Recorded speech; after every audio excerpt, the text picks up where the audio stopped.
ledges, underpinned by scaffold boards, jut out from the soaring 4-story fortress, each one manned by boys of all ages. Once noble oaks, long dead, repurposed and made square, are heaved up the overhangs by the brave architects.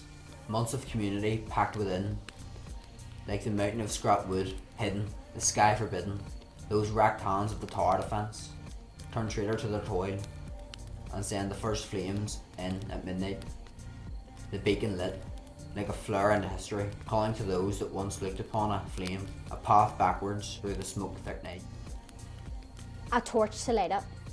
A whirring bottle launched from behind spills flames shaped like fingers of a bloodied red hand and cleaves a split through the hand-drawn line of cocks.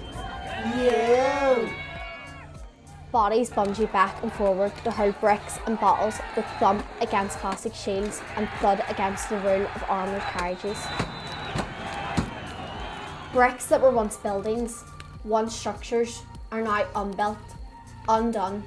Ammunition, the shouts of Yes! and hoarse howls find crude harmony, shouldering each other as a uniform falls backwards out of the line. Roof slates are now winged and pinged, unpredictable in flight, as they scatter a party of residents knowingly retreating their cars away from the flaming mist. The sky chokes, more shouting, more bodies. The ragged hair of another petrol bomb and a fist holds. A torch to light it. The distant beat of a new tribe wears in the earshot. A neighbouring ancient battleground quakes under the dancing feet of thousands, who come burdened only by the wrath of desire.